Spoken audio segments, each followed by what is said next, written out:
Youngstown, our beleaguered past, our current congressman. It's going to be interesting. So we want you to stay tuned, watch it, and hopefully you'll tell us what you think about it tomorrow. Yep. With that, have a good night. Good night. Good night.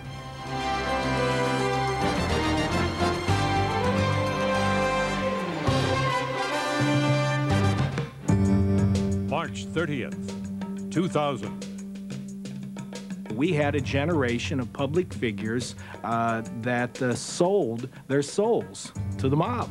Youngstown, Ohio, where the mob owned the government. They shot a man who was elected to be the county prosecutor because they believed that they couldn't bribe him. I saw the pistol, I looked at his face, and I pivoted to my right, and he fired. Youngstown, where a federal strike force has netted more than 70 convictions. I got a funny feeling there's more to come. Youngstown, where the local congressman is now under a cloud of suspicion.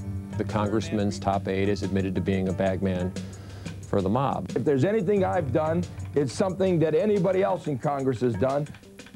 Tonight, Youngstown, still Crime Town, USA?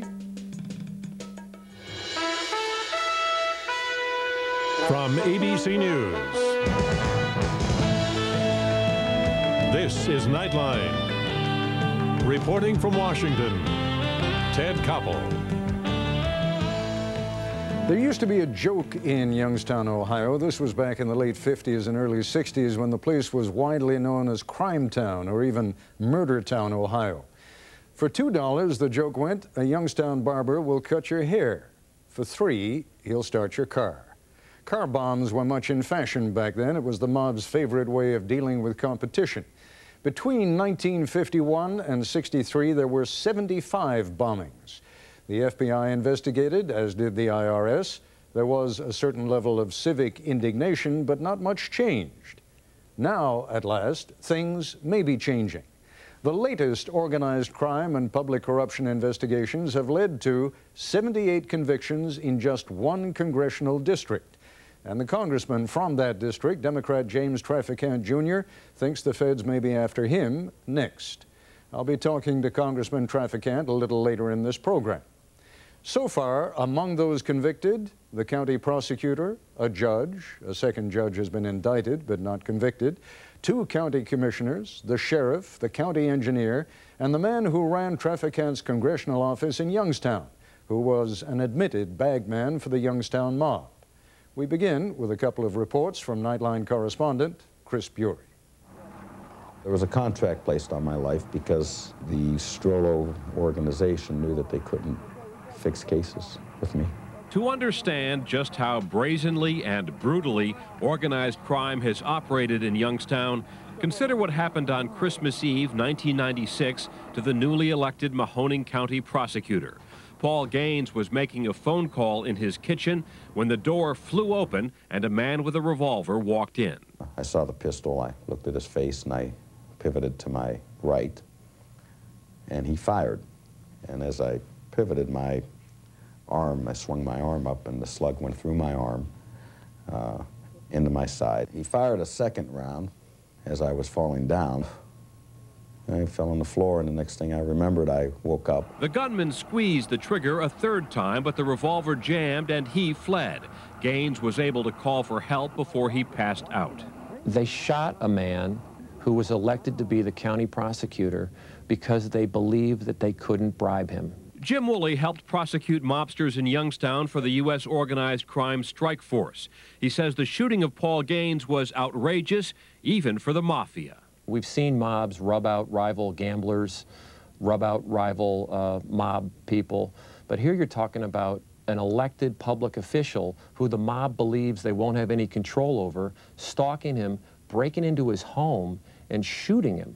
This is absolutely off the charts. The bungled attempt to murder the county prosecutor turned out to be a pivotal moment for Youngstown.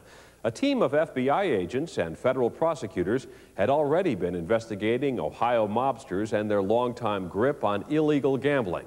But the shooting of Paul Gaines led them to a web of corruption, connecting the mob to the very fabric of the courts, local government, and indeed everyday life in this county. I was awakened by a phone call. In March 1997, 3 months after he was shot, The county prosecutor got a call at home from a young woman. And she said, "I know who shot you." The woman, jealous at being jilted, turned in her ex-boyfriend, a hired killer. He then guided federal agents to 3 other hitmen and right up the organization ladder to the boss of the Youngstown mob, Lenny Strollo.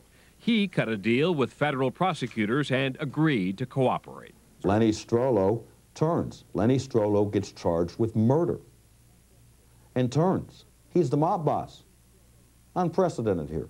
For 13 months, Lenny Strollo's house and phone lines had been bugged by the FBI.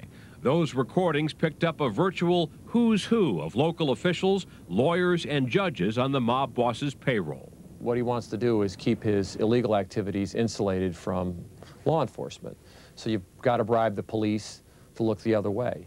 You've got to have a hand into prosecuting authorities, because the people that are doing the things for you on the street get arrested from time to time, get in trouble from time to time. You need an ability to fix cases. In the last 3 years, the Youngstown investigation has led to more than 70 convictions and indictments, including Lenny Strollo and assorted mobsters, the Mahoning County Sheriff, his chief of detectives, the former county prosecutor, 2 judges, the county engineer, the police chief and law director of nearby Camel, Ohio, and 2 longtime associates of Youngstown's Congressman Jim Trafficant.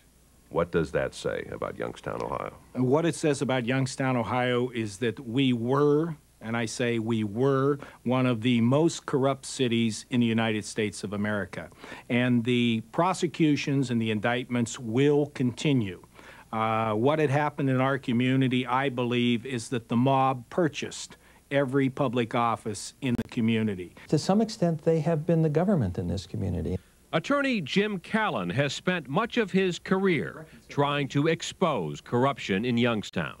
Are you saying here that much of the government of Mahoning County was, in effect, the mob?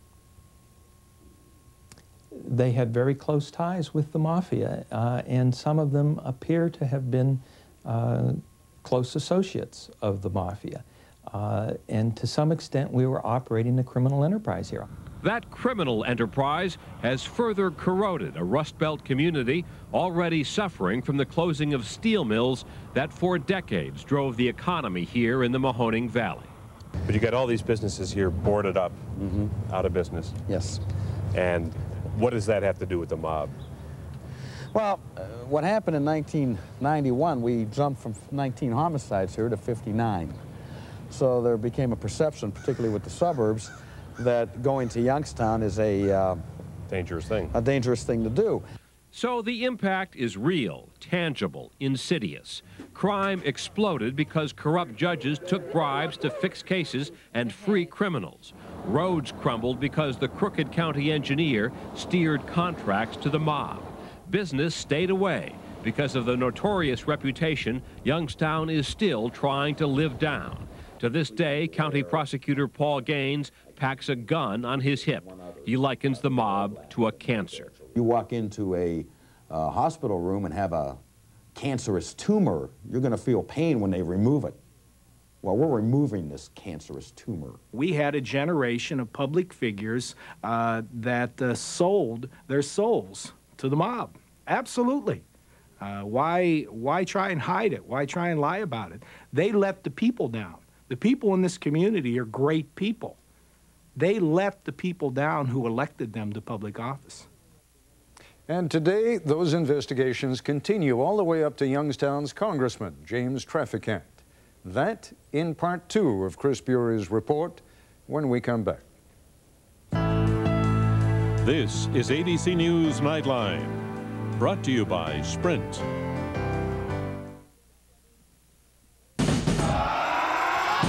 Baby, show me 1 + 1 is 2. Show me all the things that you can do. From coast to coast, from high to goodbye, that's the power of 2. Introducing Sprint 1000. 1,000 minutes of long distance for just $20 a month. That's as low as 2 cents a minute. Every night or all weekend long. The choice is yours. That's the power of 2. Anything more would be too much. Baby, show me 1 + 1 is 2. Switch to Sprint 1000 at 1-800-PIN-DROP. My motto is, the customer is always right. The problem was pack of smokes. Kids would try to buy cigarettes. You got an ID for those smokes? Oh, come on. It's illegal for me to sell them to anyone under 18. But since this We Card program started, there's no argument. I just point to the sign. We're committed to keeping cigarettes out of kids' hands. That's why Philip Morris is a major sponsor of the We Card program. I'm not alone when I say no, and that's a big help. Working to make a difference. The people of Philip Morris. Judy Garland. Lots of people got rich off of me. I didn't get rich. Now hear and see what only few have. You'd never expect a legend to have lived like this. 2020 Friday. Start your day with an Eaton Park breakfast smile. 2 eggs, bacon or sausage, home fries or hash browns, plus toast. Specially priced at $2.49. Weekdays at Eaton Park. News Channel 33 and the Second Harvest Food Bank are on your side collecting non-perishable items for our valley. Just fill up your Harvest for Hunger bag and drop it off at participating Sparkle Markets and Giant Eagle. And if your organization has creative collection ideas, there's still time to participate. Contact the Second Harvest Food Bank for more information. For the 4th day in a row, stocks were mixed as new reports of industrial losses were released. International markets rallied after talk of a trade agreement. Markets soared today on news that major blue-chip industrials are showing record profits. Were posted this afternoon after news from the Europeans took a real pounding this afternoon after inflation fears contributed to... The Accord for the year 2000. Minimum investment, maximum return. And now for some numbers that will steady your nerves.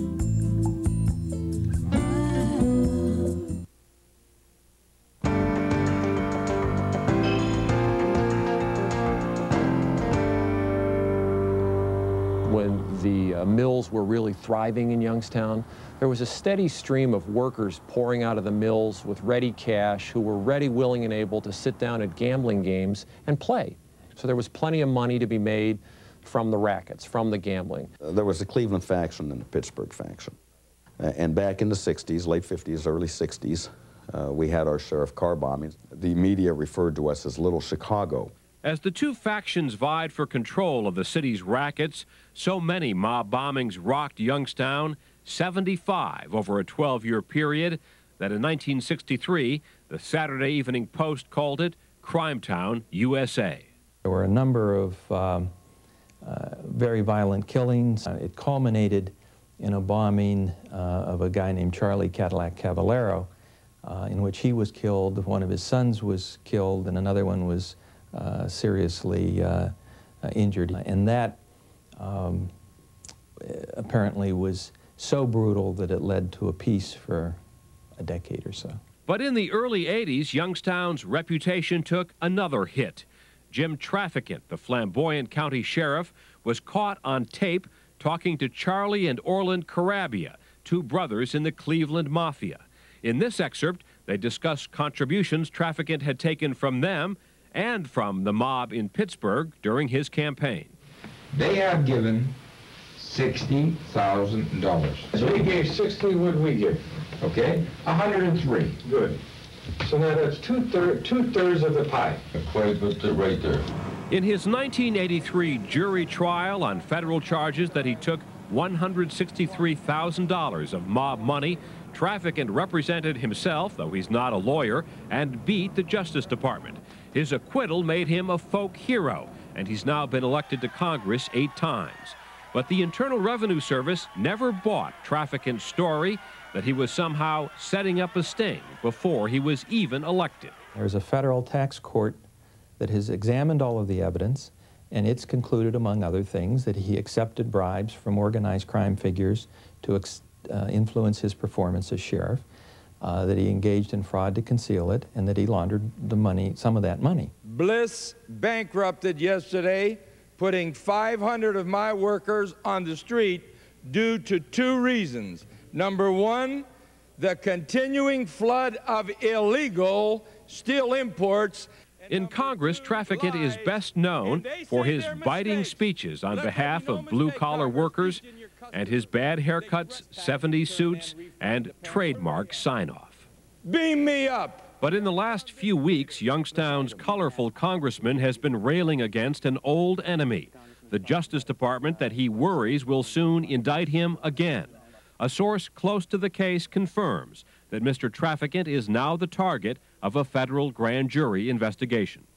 They better not make a damn mistake, because I think the American people are fed up with being targeted, and if there's anything I've done, it's something that anybody else in Congress has done, and they're trying to make mountains out of molehills, and I won't stand for it.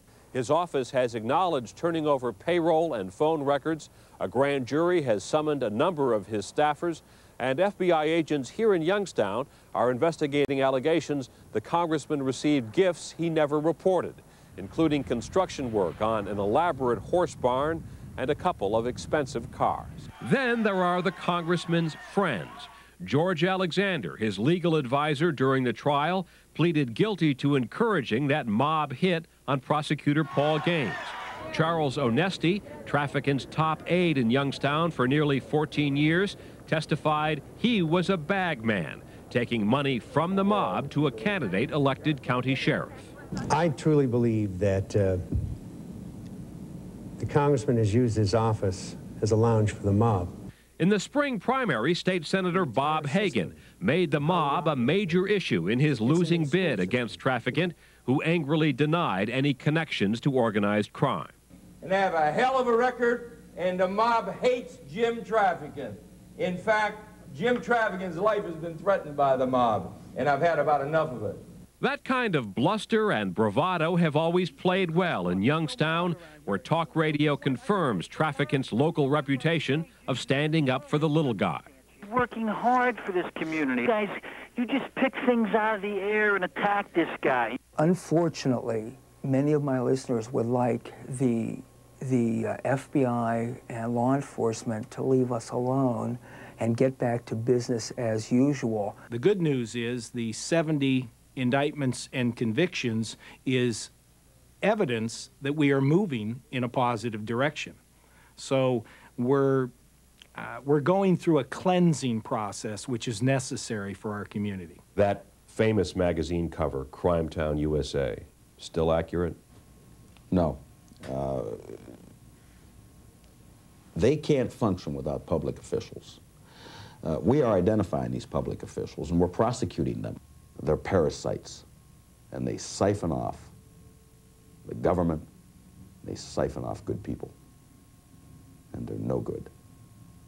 And I'm here to tell you that, and to tell them that. So this community seems at a crossroads. The convictions of so many mobsters and so many local officials clearly send a message that the mob will no longer run Youngstown the way it once did. But the county prosecutor who was shot and nearly killed for rebuffing the mobsters argues passionately that organized crime cannot succeed here unless the politicians are corruptible. And corrupt politicians, he insists, can only survive if the voters choose to keep them in office. This is Chris Bury for Nightline in Youngstown, Ohio. I spoke to Congressman Trafficant earlier today. At the time, he declined our offer to hear Chris Bury's reports. He also limited our interview time to about 6 minutes. We'll be joined by Congressman James Trafficant when we come back. I have a great respect for the sun. I believe in the sun.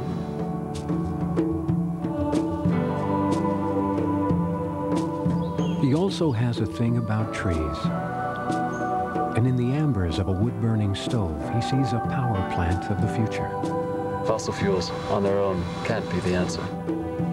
He believes one day almost half our energy could come from renewable sources, like solar panels and sustainable forests. He's been called a dreamer and an oddball. And I've been called a hippie.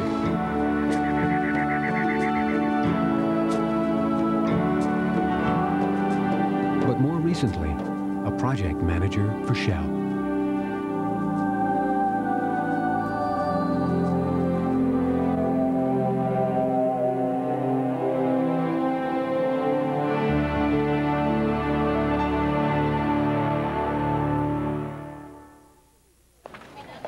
Thanks, Tim. It's Tom. Tom, when you're as busy as I am, you tend to forget things.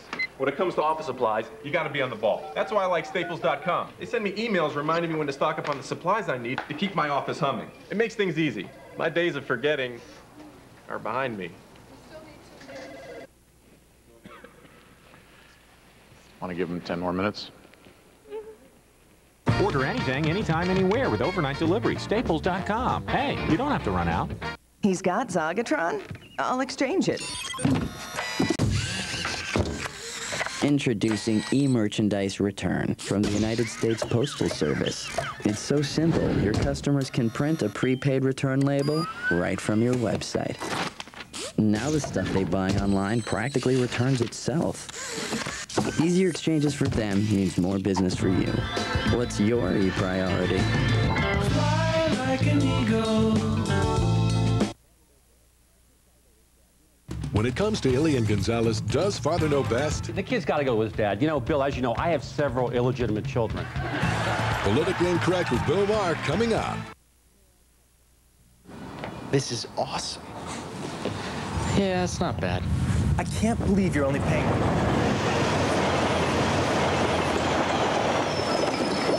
A deal is only a deal if you get something good. Take the delicious new Caesar Chicken Crisp Sandwich, just 99 cents at Burger King. It's all white meat chicken topped with fresh lettuce and tangy Caesar dressing. After all, if it doesn't taste good, it's not a good deal. Does this happen often? Only about every 8 minutes. Try the new Caesar Chicken Crisp, now just 99 cents, only at Burger King.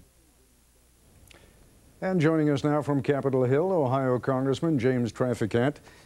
Congressman, how are you, Ted? I'm very well. As someone who's been serving his district now for, what is it now, 16, 17 years? 15 years. 15 years. You must be thrilled at the way that the federal government and local authorities are starting to clean the place up. 78 convictions over the past few months. And it all started from 1980 when I ran for sheriff. In a mob-dominated town, played brother against brother, danced between the raindrops, beat them with their own money, was indicted by the mob, and where the FBI was on the payroll of the mob. This is a hell of an ordeal, Ted, with a continuing animus from 1980 to the year 2000. Now you've got me. And I'm giving them credit. You've got me a little bit. You've got me a little bit confused here, Congressman. Don't get confused. Well, I'm giving them credit for what they've done. Right. But even this last investigation, they used the predicate evidence and evidentiary material from the Trafficant trial 20 years ago to officially go after these people. And apparently, you know, some of the people they went after, I mean, when you say you're giving them credit, at least 3 of the people they went after and 3 of the people they convicted are old friends of yours, people who worked for you. That's right. Now, the one person lied to me to protect his sons, who are 2 of the finest people in our valley, the Onestes, and he lied to me to try and shield me from political problems. Once I knew about it, he was separated, Ted. He's now deceased. Now, what's going to happen to you? Do you think you're going to be indicted? Well, let me say this to you, Ted. They could have got the stuff they got on me out of the library. It surfaces right before election. I doubt if there's any politician in America that could have been reelected with the buzzard circling and the shark circling with all the leaks coming out of the federal government. So I think they have to indict me, because if they don't, I can prove a false confession 20 years ago, a continuing animus through all these years, and I'm going to sue them.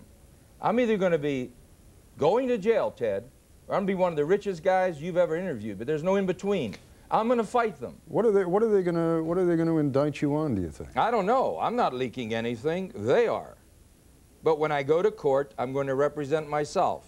Well, you must have some sense of what it is, because Ted, I don't know. Because I heard you. I do not know. Let me finish the question. Because I heard you on C-SPAN just the other day, in which you were saying that basically what they're coming after you for, every congressman up there has done at one time or another. What were you talking about? From what I'm hearing from the people they're talking to, that's evidently the whole situation. You're a member of Congress. You help people in your district.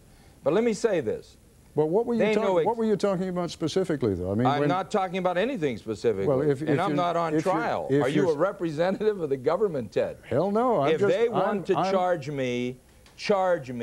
Jim Trafficant is coming to court. I'm going to look them in the eye again, representing myself without an attorney, and here's what I want to say. Get your best hold. I think too many Americans fear our government, and let's look back now. 40 years ago, J. Edgar Hoover said there was no organized crime. And the reason he did that, Ted, because he was a transvestite with a woman's dress with photographs that the mob compromised them. No one, Mr. Trafficant, has ever accused you of being anything less than colorful, but since you're insisting on this interview only being 6.5 minutes. That's right. At least let me get, oh, you got about 1.5 minutes left. Right you ought to be able to go through a few more stories about But I want to know why the FBI has never been investigated in Youngstown. Youngstown has got a dirty eye, and you know why it's got that dirty eye? Not from the politicians there. The FBI was corrupt. The FBI agent in charge, Stan Peterson, who could sue me as I speak, Ted, was on the payroll of the mob, and when he retired, he was appointed the chief of police of Youngstown. And I'm tired of Youngstown getting bad rapped when they're nothing compared to Pittsburgh, Cleveland, New York, and Chicago, and let's get off it. The FBI was corrupted in Youngstown, and I'm going to prove that in this trial. Since you have already mentioned the particular gentleman from the FBI there, you were sheriff at the time. If you knew that about him, why didn't you arrest him? I didn't know it till my trial. And soon as I said that I suspected him, he retired as the chief of police of Youngstown. Now, I'm not on the House floor, Ted. He could sue me, but here's what came out at my trial. The affidavit said that he was appointed chief of police of Youngstown, was on the payroll of the mob, and the agent who submitted the affidavit did not ask for an investigation. This Justice Department is out of control. You want my opinion? But let me tell you, a son of a truck driver from Samuel Street, I have a better chance than most of the people have had from our valley. But our valley doesn't deserve the bad rap they're getting. The FBI should be investigated, and I'm going to announce this on your show. I am submitting a Freedom of Information Act request this week on Stan Peterson and the corruption of the FBI in Youngstown, period. Congressman, we ran out of the time that you gave me about 20 seconds ago, but I thank you for being with us this evening. Thank you for having me. I'll be back in a moment. And over easy. Take these back. They're over hard. Try again. I think I liked you better smoking. He's quitting cold turkey. Hey, I'm quitting myself. Can I suggest? Nicoderm CQ. Does that help? If it didn't, you'd be wearing these eggs. With a 24-hour stream of medicine, Nicoderm CQ calms even nasty cravings. It's the power to calm, the power to comfort, the power to help you quit. You know what? I like you better not smoking. It's DTX. They want the numbers now. Okay, numbers sent. DTX wants our numbers now. Only 2 more departments to clear. We got it. We got it! We got it! We didn't get it.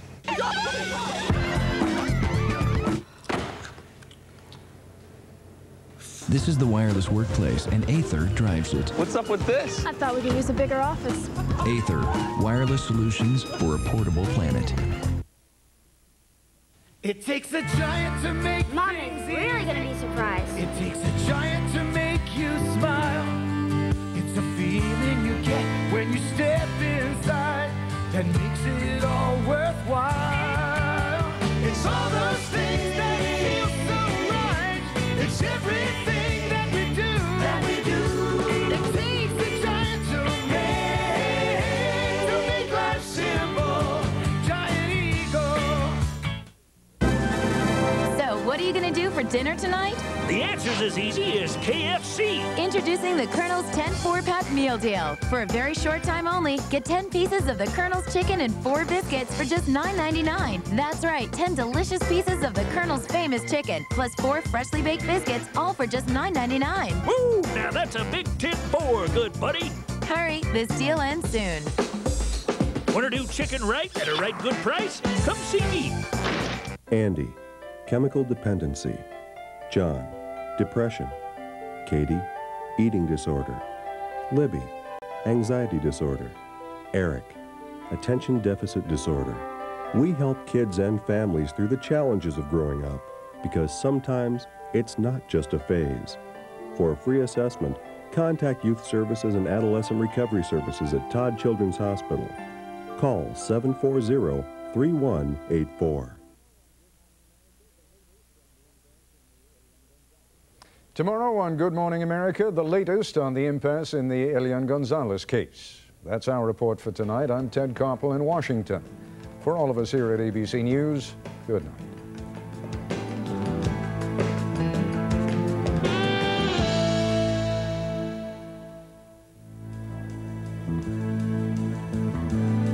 Nightline is always on with abcnews.com, part of the Go Network.